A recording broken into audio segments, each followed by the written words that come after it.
everyone, welcome back to my channel. In today's video, I am going to share some self-reflection activities that will help you in both of your freelancing or blogging journey, or just in general if you want to have a career in this writing industry. Okay, these are the self-reflection activities that I have been doing for the past 3 years, ever since I began in 2020. So I am very sure that these will help you to go through all the highs and the lows, especially the low phase of both of your freelancing and blogging journey. And before that, if you have not subscribed to this channel yet, then make sure you do that. And now let's get into the video. So a quick background, if you are coming across this video or my channel for the very first time, I have been freelancing for the past 3 years. I began in 2020 during the pandemic. Now when I started in May 2020. 7th May 2020 was the day I sat down with my laptop, with my diary, with my notebook, and I started my research on content writing, how it works, what is the scope, and how it can help me. Now once I understood that yes, this is something that I would want to do, I knew that it would require me to do so much more than just the normal average writing thing. So this is the very first diary planner sort of thing that I used. Why? Because I knew that I needed to have systems in place. Now I'm not talking about any major software or productivity apps here. No, all of those things can happen at the later stage of your career. I am sure if you are watching this, you are probably a beginner or an intermediate in your freelancing or blogging journey. So it says 1st September. It says 1st September here. So from the month of September in 2020, I started maintaining a to-do list. Now this is practically my very first year of my freelancing journey, this diary, and it will always be very special, because even though it does not have some, it does not have one of those highlighting moments of my career, but it does have the memories, the moments in writing where I knew that I am not going wrong. This diary took me through the most difficult phase of my life, which was the first initial year of your life. It is difficult. I don't care what you hear from other people on social media. First year of your freelancing journey will teach you a lot of things. And when I say difficult, I mean mentally it is very difficult, because you are desperate, you are trying to figure it all out, and most of all, you are trying to land your clients. So the very first thing that I used to do was have this everyday to-do list. Oh my god, I still cannot believe. See, this is how it used to go.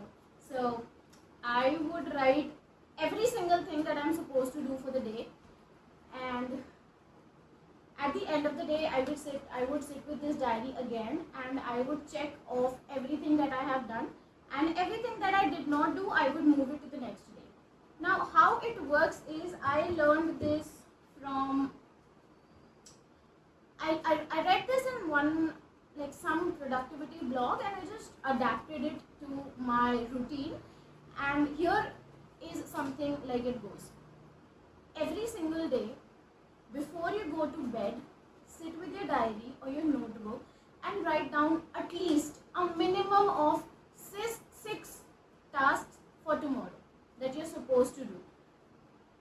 Why? Because writing down your goals, it leaves a memory on your mind, and it helps you to do the task and to really be in the process, instead of just thinking that you will do it.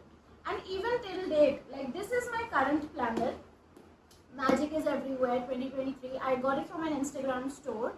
The store is called Art Loom. The Art Loom, if you guys would want to buy it.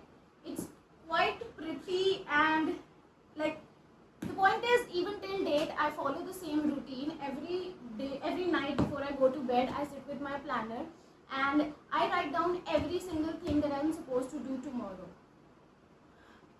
If it's there on my mind, the idea or the task or any random thing that comes to me that could be beneficial for my journey, whether it's my blog or for my clients or for my social media for that matter, until it gets onto paper, it doesn't get done for me. Why? Because ideas are fragile, they come and go. All right. And the most important thing, I guess all of you would agree, is that they will come to you, the ideas will come to you at the most random times. Like, I get some amazing ideas, but the time would be 2 a.m., 3 a.m., or sometimes like early morning, 4 or 5, if I have not slept properly or something like that. So if I have the idea on my mind, it has to go in my planner, otherwise somehow it skips my mind and then it's gone. So make a to-do list, and then you will see that you will get into the habit of getting things done. Even research has proven it time and again that writing your goals makes you do them more faster. Okay, you don't delay them. Obviously it's this whole mindset shift also, that you don't delay the task, you don't procrastinate towards it, and you actually get into the work mode. Obviously all that is there, but writing your goals does help. So the very first self-reflection activity that you should do, irrespective of having a client or not, irrespective of whether you are doing good in your writing journey or not, have a to-do list. Because a year later, when you will look back, for example now today, when I look back at how maniac I was when I started my journey, I was this crazy woman who just wanted to learn content writing and freelancing. I was weird, like seriously. I look at all of this and wow, see, if you could see, it looks bad.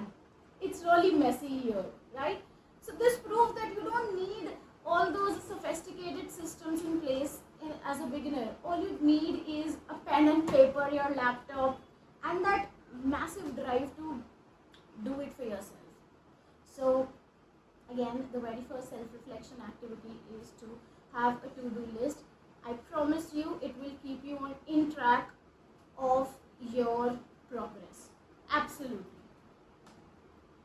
Now let's move it to the second point. Now, while you are planning your day, like a night before, now the second point are two things that I do every Sunday. Okay, this is one, planning your week, and the second is journaling. Now journaling is something that I used to do in the first 2 years. Now I don't do it weekly or monthly, I do it randomly.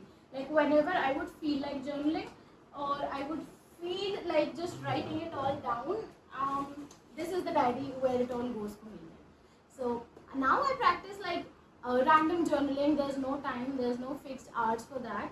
But initially when I started, I was very much focused that I have to get it out of my system, because as a beginner, like I said, you're desperate, you have this insane drive inside you that you just want to get things done, right? So journaling will help you. Why? Because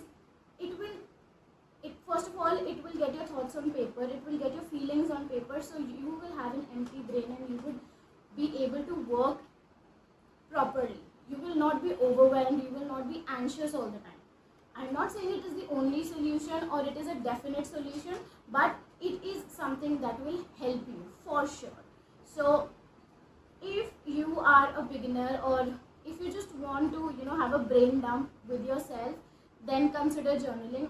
I am sure it will change your mindset, it will change the way you feel emotionally, and also it will make you feel more confident about yourself. Because when you all the negative feelings that you will have as a beginner, because I've been there, so every negative feeling that you have as a beginner, whether it's about finding clients, whether it's about meeting your income goals, whether it's about proving yourself to your parents, or just proving yourself to yourself in general, there's a lot of negativity that goes into your head as a beginner. I've been there, I know that.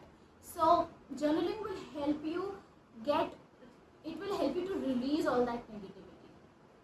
So if you are a beginner, consider adding journaling into your routine daily. If it's not possible, then weekly or monthly, in fact, or just whenever you feel like doing it, journal. It will help you, I swear, I promise. Because like I said, till date, that is something that gets me to just keeps pushing myself forward. It really helps me. Now, according to the weekly scenario in the second part, one is journaling and second is planning your week. So here it is. When you are a freelancer or whether you are a blogger, you will feel that you don't have a lot of things to do because, well, as a freelancer, you're only supposed to work for your clients. Wrong. As a freelancer, you are also supposed to invest your time to upskill yourself. You are also supposed to get more knowledge, to get more resources, to learn, and most importantly, to implement them in your journey, in your career. So, while there are a lot of things that can be done, planning your week according to the days, it will sort out what you're supposed to do for the particular day, so that when you sit down a day before to plan your day, to plan the next day, you will already have a layout in front of you, like a rough outline structure, that this is what I am supposed to do tomorrow, and here are a few additional things that have come up today that can be done tomorrow or that I will do tomorrow. This is how, again, it will help you to stay on track. Okay. Now, the final point, the third point. This is very, very important.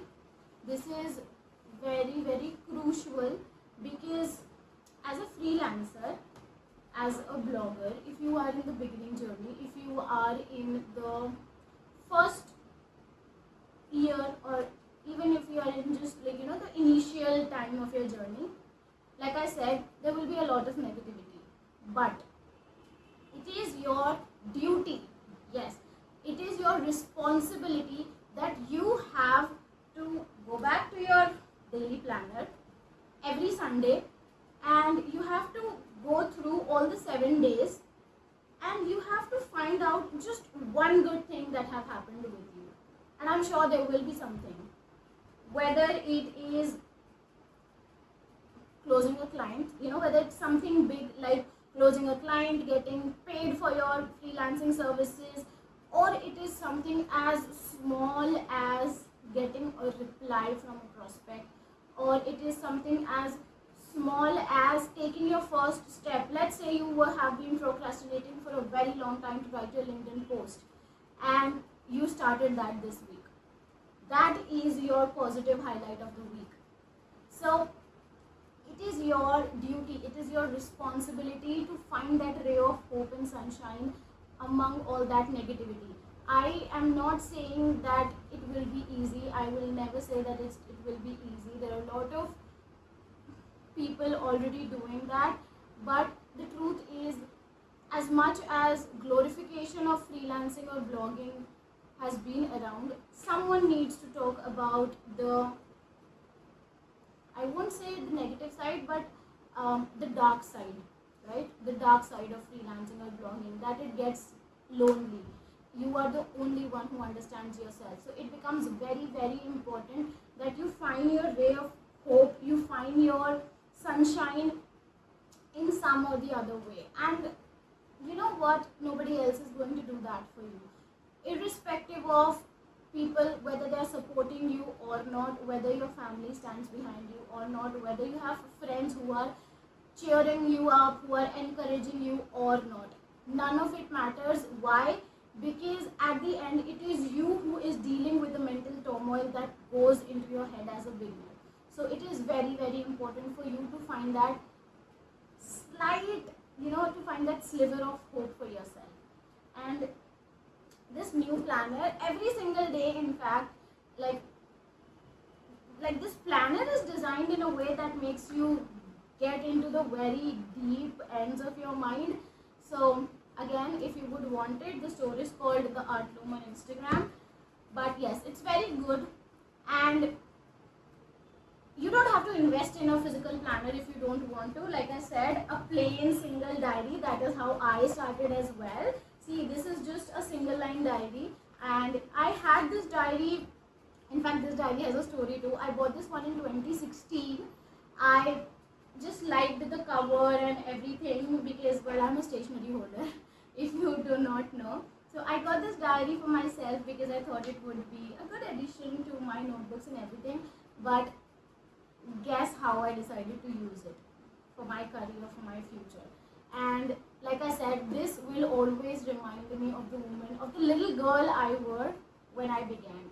And this diary it will always take me back to the time when I was in my initial days, but I never gave up. So while I have, it's that little reminder that I never gave up when I was supposed to, or when I could have given up. So how can I give up now when I've been doing this for 3 years, or when I have been into this for so long? So if you can get through those initial years as a freelancer or blogger, trust me, there's nothing that can put you down. That is what I believe, at least. So this is everything that I had for you today. I don't believe in motivation. Because it comes and goes. It is a facade. It is your discipline that will take you closer to your goals. So don't treat this video, or don't treat everything that I said as a dose of motivation. Take it with a pinch of salt, and do realize that nothing will work out if you don't work for it.